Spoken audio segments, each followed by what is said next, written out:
Saudações tricolores, bom dia a todos, sejam muito bem-vindos e bem-vindas ao canal Fluminense Arretado. E eu me chamo Alisson e eu vim trazer informações do nosso querido Fluminense Futebol Clube. Mário quer revolucionar o futebol brasileiro com possível fair play financeiro, é isso mesmo. Mas além disso, ele coloca o salário em dias no Fluminense, pagando os salários e o direito de imagem referentes a março. E ainda mais, é definido o quarto grupo da chave de grupo no grupo do Fluminense da Libertadores. É a equipe do Júnior Barranquilla, que vence a equipe do Bolívar pelo placar de 3-0 com o mando de campo. E vamos entender mais esse burburinho aí sobre Renato Gaúcho e De Arrascaeta no Fluminense. Vamos entender esse burburinho de internet e falar também da ida do Pacheco para o Bahia. Temos isso e muito mais. Então vamos lá, pessoal. Vamos falar um pouco aqui do que é mais tranquilo para o que é mais complicado. A venda do Pacheco. O GE publicou que o Fluminense e o Bahia negociam a transferência de Pacheco para Salvador. Certos atrativos foram fechados, o peruano será emprestado até dezembro com um valor de compra fixado em 350 mil, por 2, no caso daria 2 milhões, por 20% do direito federativo do atleta. O Fluminense comprou na época 50% do atleta e comprou por esse valor, ou seja, como já foi apurado até pela Netfu também, o Fluminense deve esse valor ao ex-clube dele, que é 350, ainda referente à compra do jogador do início de 2020, e agora, coincidência ou não, está querendo negociar o jogador por esse mesmo valor, acho que para cobrir uma dívida, mas ficando ali com 25% do atleta, caso ele seja vendido algum dia, o Fluminense ganha algum dinheiro. Para entender melhor a situação é o seguinte, o Fluminense fez um acordo de 7 parcelas, 100 mil reais, e não conseguiu honrá-las. Em seguida, já no mês de abril ainda de 2020, fez uma nova negociação de 10 parcelas de 70 mil. Novamente, a cúpula do Fluminense não pagou em dia. Ao todo, 350 mil foram quitados, restando apenas a quantia diluída em parcelas, além dos juros previstos em contratos sigilosos. Então o Fluminense vai vender ali 25% do atleta, que é referente à multa que tem, e manter os 25% que seria referente ao que foi pago e ficará aí no clube. Tá bom, pessoal? Outra notícia importante, e essa é importantíssima. Fluminense paga salário, meu amigo. Fluminense está com salário em dia, é isso aí. Notícia importantíssima. Fluminense pagou salário integral de 100% do direito de imagem em março. Vamos falar um pouco mais sobre isso aqui. É uma linda notícia para o Fluminense. A diretoria pagou nesta quinta-feira, como eu já disse, que corresponde ainda ao mês de março, que havia vencido agora no dia 8 de abril. Sendo assim, o time está em dias com funcionários também, com atletas. É uma coisa linda que se mantém aí pelo resto da vida com o Fluminense. Há dificuldades ainda de recolher FGTS de jogadores e funcionários, né? O Fluminense, vale lembrar, em janeiro tinha algumas pendências com os atletas, eu até já passei em vídeos anteriores, mas vem quitando muito bem e se mantendo aí com uma boa fama, pelo menos dentro do elenco. Essa boa fama já está se espalhando no futebol, que é a quantidade de atletas que começam a querer vir para o Fluminense é uma quantidade absurda, e isso é exatamente pelas suas boas iniciativas dentro do Fluminense, por essa boa gestão financeira, digamos assim, que está sendo responsável em não criar mais grandes dívidas que afundem ainda mais o Fluminense aí no futuro. Vamos falar exatamente nessa questão agora. O presidente do Fluminense quer fair play financeiro no Brasil e espera punição aos infratores.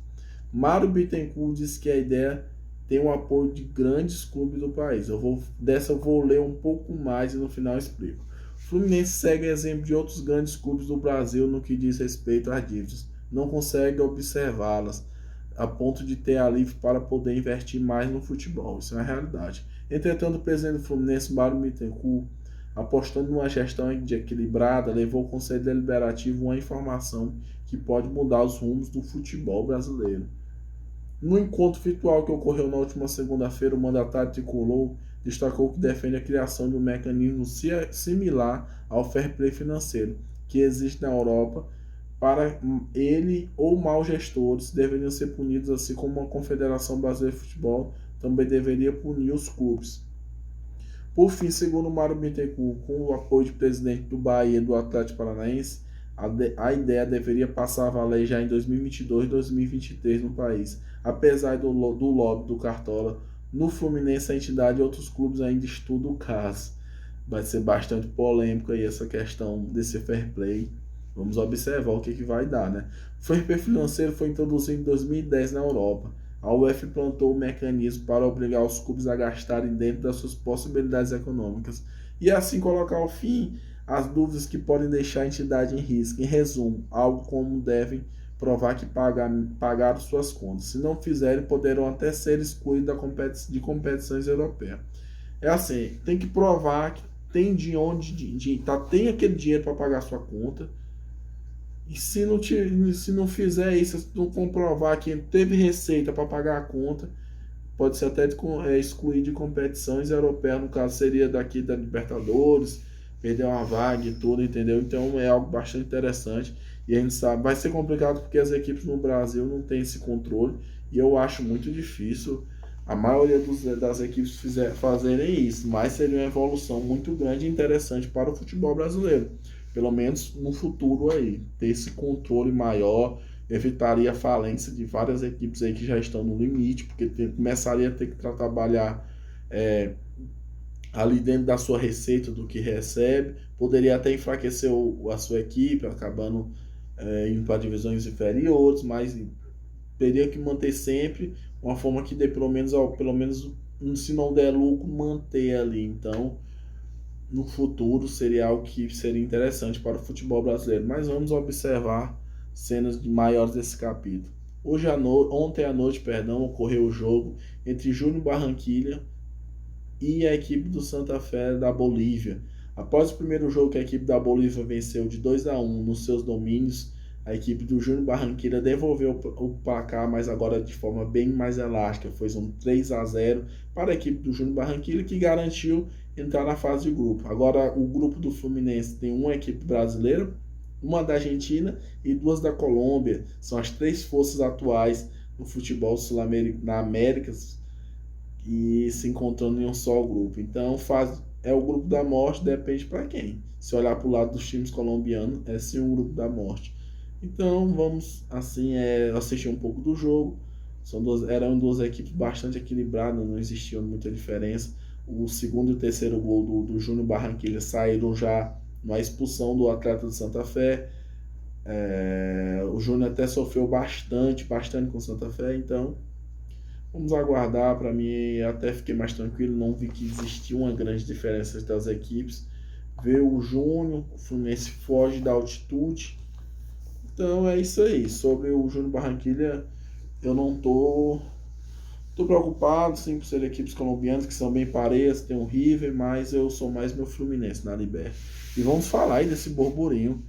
Depois dessa notícia da cereja do bolo, várias expectativas foram criadas e com agora algumas alterações aí, né, que vem acontecendo no mercado, criaram novas expectativas e a expectativa agora é de Arrascaeta e Renato Augusto. Mas será se é possível? Pois bem, primeiramente vamos falar do técnico. O técnico Fluminense, vocês sabem que conhecendo o perfil de Mário Bittencourt, ele não vai demitir o Roger.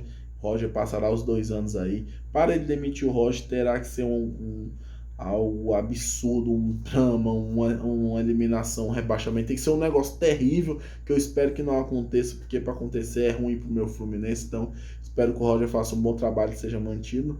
Caso não, o Grêmio teria que vir aqui no Roger oferecer um salário de 1 milhão, sei lá, que é o que eles pagavam lá no Renato. Eles pagam algo desse tipo, eu nem acabei nem pesquisando, eu sei que é mais ou menos essa faixa.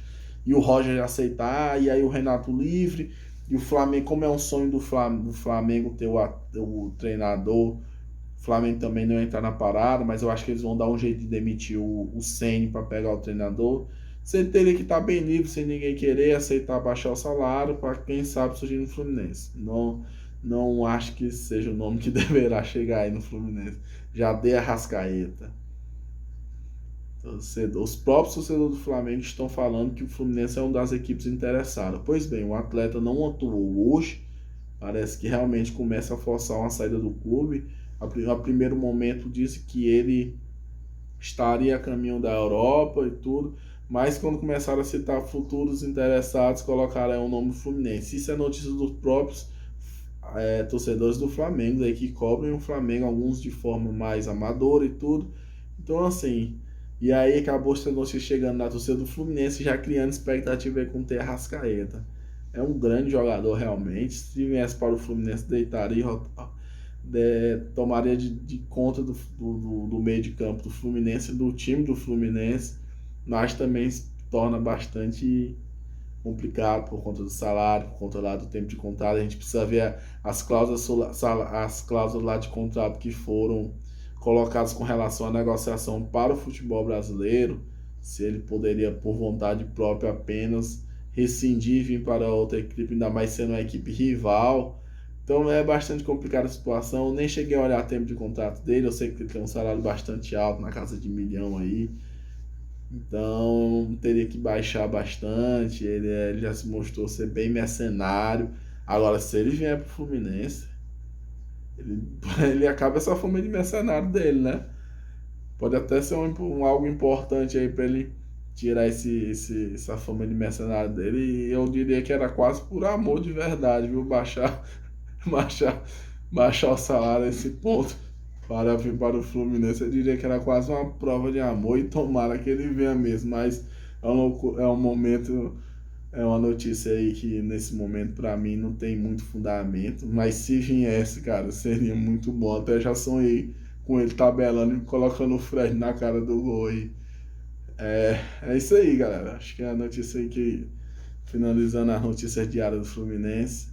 Isso aí, quem sabe, né? De Arrascaeta fazendo gol de falta aí pelo Fluminense. Saudações tricolores aí e até os próximos vídeos. Grande abraço, tá bom, pessoal?